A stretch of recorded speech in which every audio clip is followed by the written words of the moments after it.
কেমন আছো তোমরা সবাই? আশা করছি সবাই খুব ভালো আছো আর সুস্থ আছো।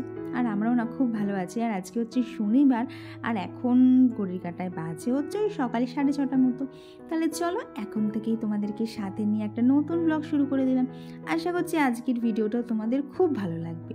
আর দেখলেই তো সকালবেলা উঠে সমস্ত বাসি কাজ কমপ্লিট করে চলে এসেছি ঠাকুর ঘরে, কারণ গোপালকে ঘুম থেকে তুলে গোপালের প্রথম সেবাটা দিয়ে নেব। আর এরপর এই যে চলে এলাম ছাদে। আর জানো, কুন্দজুই গাছে প্রত্যেক দিন এত ফুল ফুটছে, আর দেখবে সাদা ফুল দিয়ে কিন্তু ঠাকুরের কাছে পুজো দিতে খুব ভালোই লাগে।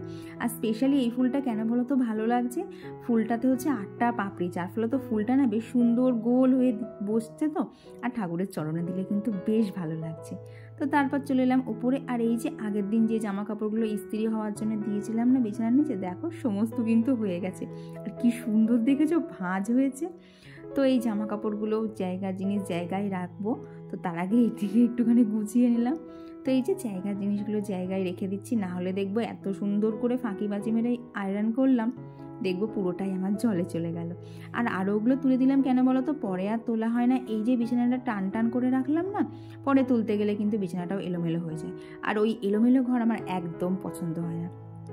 আর এই দেখো, এই দুটো হচ্ছে কৌশিককে অফিস থেকে দিয়েছে, ও যেহেতু সেম অফিসে 5 বছর ধরে রয়েছে তো সেই জন্য। আর সাথে দিয়েছে হচ্ছে এই চকলেটগুলো।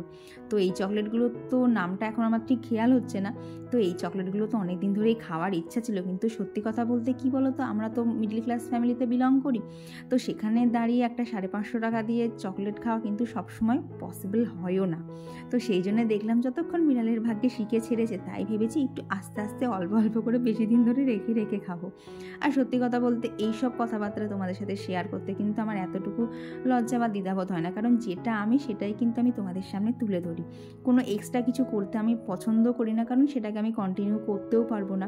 আর আমি যেইভাবে আমার লাইফস্টাইলটা তোমাদের সাথে শেয়ার করি, সেখানে কিন্তু কোনো এক্সট্রা মানে আড়ম্বর থাকে না যে তোমাদেরকে দেখাবো যে সেটা আমি নই কিন্তু সেটা তোমাদেরকে দেখাচ্ছি, এসব কিন্তু আমি কিছুই করি না। তো দেখো, অনেক কথা বলে ফেললাম। আর কথা বলতে বলতে ওইদিকে ড্রয়ারগুলো পুরো এলোমেলো হয়ে গেছিলো, তো ওগুলো একটা বাক্সের মধ্যে সমস্ত কিছু ভরে একদম ভালোভাবে অর্গানাইজ করে নিলাম। তারপর এই দেখো, ঘরে কিন্তু আজকে ভালো রোদ ঢুকে গেছে। আর ওদিকে দেখেছো কৌশিকও আর কি যে লাগেজগুলো নিয়ে এসেছিলো সেগুলোকেও জিনিস জায়গায় রাখছে। তো আমাকেও একটু বাদে হাত লাগাতে হবে, তো আমি ওকে বললাম আমি একটুখানি ঘরটা ক্লিন করে নিই, তারপরে তোমায় আবার হেল্প করছি। আর এই দেখেছো ফাইনালি কতগুলো মানি প্ল্যান্ট জোগাড় করে ফেলেছি। আর দেখবে মানি প্ল্যান্টের পাতার কালারগুলো এত সুন্দর হয় না আর কি, সবুজ ভাবটা কিন্তু ঘরের মধ্যে একটুখানি এদিক ওদিক চোখে পড়লে বেশ ভালোই লাগে। তো তারপর এদিকে দেখো, ওর ব্যাগটা এখানে হাটকাচ্ছিলাম কি এনেছে না এনেছে। তো এই যে এই দুটো ওকে অফিস থেকে দিয়েছে, ওই 5 বছর কাজ করছে বলে একটা আছে, আর একটা আছে হচ্ছে ওর ভালো সার্ভিসের জন্য। তো দেখলাম দুটো তো ঘরে আর কি হ্যাং করা যাবে না, তো এইখানে হচ্ছে আমাদের যে ফটো ফ্রেমটা আর কি যখন গুজরাটে থাকতাম তখন যেটা ঘরে লাগানো থাকতো সেটা তো নিয়ে চলে এসেছি। তো লাগানো আর হচ্ছিল না, তো ফাইনালি আজকে যখন হাতে সময় পেলাম সেগুলো হ্যাং করে দিচ্ছি। তো ভাবলাম এই ফ্রেমটা না এইদিকে দেবো, কিন্তু দেখলাম ভালো লাগছিল না পাশে। আর কৌশিক এখানে কী বলছে বলো তো, যে এই বিয়ের আমাদের ফটোটা এখানের থেকে না আর কি ব্যাকগ্রাউন্ডে যে ইয়েলো কালারের ওয়ালটা আছে ওখানে দিলে বেশি ভালো লাগবে, কিন্তু আপাতত ওখানে কোনো হ্যাং করার কিছু নেই। আর ওই যে লেটারটা দেখলে, ওই লেটারটা পাঠিয়েছে হচ্ছে ওর অফিস থেকে আমার জন্যে, বলতে পারো ওটা অ্যাপ্রিসিয়েশন লেটার মতো, যে ওকে আমি এত সাপোর্ট করেছি সেই জন্যে ও এতটা সার্ভিসে এগোতে পেরেছে। যাক ভালো, কেউ তো একটুখানি স্বীকার করলো যে না, আমরা যারা হাউস ওয়াইফ আছি আমাদেরও কিছু কন্ট্রিবিউশন থাকে সংসারে। কারণ দেখবে প্রতিদিনের জীবনে কিন্তু সবাই সেগুলো স্বীকার করতে চায় না, আর স্পেশালি আমরা যারা হাউস ওয়াইফ থাকি। তো অনেক আমরা যখন একটা ফ্যামিলিতে বিলং করি সবাই তো সমান হয় না, তো অনেকে দেখবে এইসব জিনিসগুলোকে কিন্তু কোনো পাত্তাই দেয় না। তো সেদিক থেকে দেখতে গেলে যারা পাত্তা দেয় তাদের মধ্যে কিন্তু লিস্টে ওর কোম্পানিটাও যোগ হলো আর কি। তো তারপর এই যে নিচে এসে সমস্ত সবজি কেটে নিচ্ছি। তো ভাবলাম এঁচোড়টা চাকু দিয়ে হয়ে যাবে, কিন্তু ওই যে পরে বুদ্ধিটা মাথায় এলো যে এঁচোড় কাটতে গেলে তো একটুখানি তেল মাখাতে হয়, না হলে আঠা ছাড়বে না। যদিও সেরকম আটা ছিল না, কারণ এঁচোড়টা প্রায় 5-6 দিন আগেকার ফ্রিজে ছিল বলে দেখো একটুখানি কেমন কালচে কালচে হয়ে গেছে।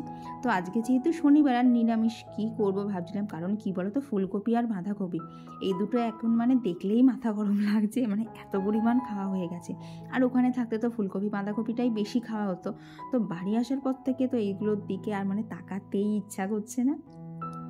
তো আজকে সেই জন্য ভাবলাম এঁচোড়টাই করবো। আর এখানে কি করছি বলো তো, এখানে হচ্ছে জিরে, যেটা আর কি গোটা জিরে, তো এই গোটা জিরেগুলোকেই না আর কি ড্রাই রোস্ট করে একটুখানি গুঁড়িয়ে নেব। কারণটা কি বলো তো, এই যে খোলা জিরেগুলো আগের দিন বাজার থেকে নিয়ে এসেছিলাম, এটা নিয়েছে হচ্ছে 40 টাকা শ।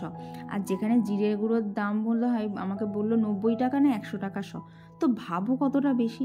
আমি দেখলাম আমি যদি ড্রাই রোস্ট করে নিতে পারি তাহলে কিন্তু ড্রাই রোস্ট করা মশলার টেস্টটা অন্যরকম হয়, আর সেভিংস তো বুঝতেই পারছো একদম হাফ দামে হয়ে যাচ্ছে। তো আমাদের মতো এই যে বললাম মিডল ক্লাস ফ্যামিলিতে একটুখানি তো হিসাব করে চলতেই হয় না। খাটনি বলো এতে তো কিন্তু কিছুই নেই, কিন্তু ওই যে সেভিংস হয়ে যায়। আর তারপর এই যে আবার ওর ব্যাগই খালি করছি, তো ওখানে যা যা আমার সাংসারিক জিনিসপত্র ছিল সমস্ত কিছুই ও নিয়ে এসছে। তো এখানে দেখছিলাম ও কী কী নিয়ে এসেছে, তো দেখলাম ও ওখানে থাকাকালীন মানে যেসব মশলাগুলো এক্সেস ছিল সেগুলো দেখি সবই মোটামুটি ও নিয়ে এসেছে, কিচ্ছু আর কি নষ্ট হয়নি। আর তারপর এই দেখো জিরেটা গুঁড়ো করে নিয়েছি, আর দেখেছো কত মিহি গুঁড়ো করেছি। দেখবে দোকানেও কিন্তু এত মিহি হয় না। আর এইভাবে যে রোস্টেড জিরে গুঁড়োটা করা থাকে না, এটা কিন্তু টুকটাক এদিক ওদিক অনেক কিছুতেই ব্যবহার করা যায়। তো তারপর ওদিকে তো অনেক এক্সট্রা কাজ হয়ে গেল, তারপর চলে এসেছি রান্না করতে।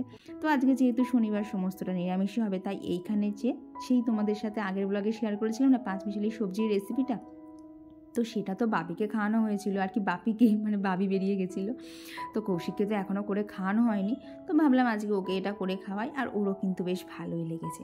তো তারপর এই যে আমার অবস্থা দেখো, অভি এখন বলছে আমি রান্না করব, মানে আমাকে রান্না তো মানে ও তো এখনও রান্না জিনিসটা বোঝে না, ও এখন আমার কোলে উঠবে, কিন্তু আমার এই যে এদিকে গ্যাস জ্বলছে, তাই ওকে ভাবলাম যে একটুখানি কোলে করে নিয়েই রান্না করি। দেখো কীরকম হাঁ করে তাকিয়ে তাকিয়ে ক্যামেরার দিকে দেখছিল। তো ওই তরকারিটা তো হয়ে গেল, আর এখন এই যে এঁচোড়টা বসিয়ে দিয়েছি ওই একদম যেরকমভাবে নিরামিষ হয়, গোটা গরম মশলা ফোড়ন দিয়ে আলুগুলো ভেজে নিয়েছি। আর তারপর ওই যে এঁচোড়টা সেদ্ধ করে নিয়েছিলাম হলুদ দিয়ে, তো সেটা দিয়ে দিলাম, সাথে কিছু মটরশুঁটি আর ওই চিরাচরিত যা মশলা লাগে জিরে গুঁড়ো, ধনে গুঁড়ো, একটু সামান্য লঙ্কার গুঁড়ো, তো সব কিছু দিয়ে কষিয়ে এখানে বসে পড়লাম। আর ওই যে দেখলে অভি, ও কিন্তু এখনও আমার কোলে উঠবে বলেই বায়না করছে, কিন্তু আমার যে এত কাজ তো ওকে নিতে পারছিলাম না। তো আমি ওকে বললাম তুই টেবিলে বস, আমি কাটছি, তুই এগুলো দেখ বসে বসে। আর ওর হাতে যেন একটু ডাঁটা ধরিয়ে দিয়েছিলাম, মানে এত সুন্দর লাগছিল না। আমি এখন আমি যখন ভিডিওটা এডিট করছি সিনগুলো না কেমন কি জানি একটা অন্যরকম লাগছে। আর সব থেকে হাস্যকর কি জানো, মাকে যখন দেখালাম এই ভিডিওটা, মা বলছে কবে যে একটা তোদের এইরকম হবে। ভাবো, মানে নিজেই পারি না এখনও ঠিকঠাক ভালোভাবে গুছিয়ে সব কিছু করতে, তার মধ্যে মা যদি বলে এইসব কথাবার্তা। তো সবাইকে তো মানে রান্নাবান্না তো দেখলে অনেকটা হয়ে গেছে, এখন এই যে দুজনে মিলে একটুখানি খেয়ে নেব। তো নিরামিষে কী করবো বুঝতে পারছিলাম না, তো ভাবলাম এই যে চানাচুর দিয়ে একটুখানি মুড়ি মাখি। তো সেই মুড়িটা খেতে খেতে দুজনে মিলে ওখানে একটুখানি ফোন দেখছিলাম, আর এখানে এই যে খাওয়া দাওয়া আমাদের কন্টিনিউ চলছিল। আর এইসব করতে করতে এই যে রান্নাবান্নার সমস্ত কিছু কমপ্লিট। আর এখন এই যে আর কি ঘি, গরম মশলা, একটু ধনেপাতা কুচি দিয়ে এঁচোড়টা নামিয়ে নিলাম। চলো এবার বাদ বাকি কাজগুলো তোমাদের সাথে গল্প করতে করতে করে নেওয়া যাক। বন্ধুরা, তোমরা যারা এতক্ষণ আমার ভিডিওটা দেখছো তোমাদেরকে জানাই অসংখ্য ধন্যবাদ। আর তোমরা যারা প্রতিনিয়ত আমাকে এত ভালোবাসা আর সাপোর্ট করে চলেছো, তো তোমাদেরকে থ্যাংক ইউ দিয়ে ছোট করবো না। শুধু একটাই অনুরোধ, তোমরা এইভাবেই আমার পাশে থেকো। আর তোমরা যারা আজকে আমার ভিডিওটা প্রথম দেখছো, তোমরা কিন্তু অবশ্যই জানিও তোমাদের আজকের ভিডিওটা কেমন লাগছে। তো এই যে এখন আমার এখানেও মানে সব কাজই কমপ্লিট হয়ে গেছে, শুধু নিচে ঘর মোছাটা বাকি আছে আর পুজো দেওয়াটা বাকি আছে। তো সেইটুকু কৌশিককে বললাম তুমি করো, আর আমি এখন যাচ্ছি হচ্ছে মার ওখানে, কারণ মার একটু শরীরটা খারাপ হয়েছে, মা রান্না করতে পারছে না। তো এই জীবনে প্রথম মনে হয় মাকে এইভাবে হেল্প করতে পারছি। তো এখন এই যে আর কি যেটা পরেছিলাম সেটাই পরে আছি, যেটা ওপরে পরেছিলাম সেটাই পরেছি, ওপরে একটা স্কার্ফ নিয়ে নিয়েছি আর নিচে জাস্ট এটা চেঞ্জ করে নিয়েছি। ব্যাস আমি হয়ে গেছি রেডি। এখন আমি বেরোবো হচ্ছে মার কাছে যাওয়ার জন্য। এই যে মার কাছে চলে এসেছি, আর এখানে আমি নিয়ে নিয়েছি হচ্ছে ভাত, কাঁচকলা ভাজা, বেগুন ভাজা, আর কি মাই বানিয়েছিল। মা বললো আর কিছু রান্না করতে হবে না, মার খেতে ইচ্ছা করছে না। আর মা খাচ্ছে হচ্ছে ভাত আর উচ্ছে আলু সেদ্ধ, মার আর কিছু খেতে ইচ্ছা করছে না। তো এখন এই যে নিয়ে এলাম হচ্ছে ছাদে, মেঘলা মেঘলা হয়েছে, আর এখানে যা ফুল ফুটেছে তারা ওইটুকু আগে খেয়ে নেই, তারপর তোমাদেরকে দেখাচ্ছি। দেখো এখানে একটা জবা দেখা যাচ্ছে, কি দারুণ লাগছে। আর এই পাশটা দেখলে তো মানে চোখ ফেরানো যাবে না। এই দেখো, তো দেখো খেয়ে নিয়ে দেখা। আর দেখো মার কাছে কি বড় বড় জবা ফুল হয়েছে না, জানো তো মার কাছে জবা ফুলের কিন্তু অনেক ভ্যারাইটি আছে। আর কি আস্তে আস্তে গরমটা পড়বে আর ফুলও তত বেশি বেশি হবে, তো সবই তোমাদের সাথে শেয়ার করব। আর এই যে মার কাছ থেকে কি একটা মা যেন মাইক ফুল বললো, তো তারই বাল্ব নিয়ে নিলাম। ঘোরাঘুরি কমপ্লিট। এখানে এই যে মার কাছ থেকে গাছপালা নিলাম। এখন বাবাকে দোকানে ভাতটা দিয়ে আমি বাড়ি যাবো, এখনো স্নান হয়নি, বাড়ি যাবো, স্নান করবো, অনেক কাজ আছে। চলো এখন বাড়ির উদ্দেশ্যে রওনা দিই। আর এরপর সন্ধে টন্ধে কমপ্লিট করে চলে এসেছি ঘরে, কারণ ও যে জিনিসগুলো নিয়ে এসেছিলো বেশ কিছু জিনিস কিন্তু এখনও গোছানো বাকি ছিল, তো সেগুলোই গুছিয়ে নিয়েছি। বন্ধুরা খাওয়া দাওয়া কমপ্লিট করে চলে এলাম ঘরে। তো সন্ধেবেলাতে অনেক কাজ ছিল আর কি, ওর লাগেজগুলো যা যা ছিল সব জায়গায় রাখতে হলো, যেগুলো দেখলেই তোমরা। তো এখন প্রচণ্ড টায়ার্ড লাগছে, সবথেকে বড় কথা পা দুটো খুব ব্যথা করছে। তো এখন শুয়ে পড়বো। কী জানি মানে তখন ঠান্ডা লাগছিল না, এখন হালকা হালকা ঠান্ডা লাগছে।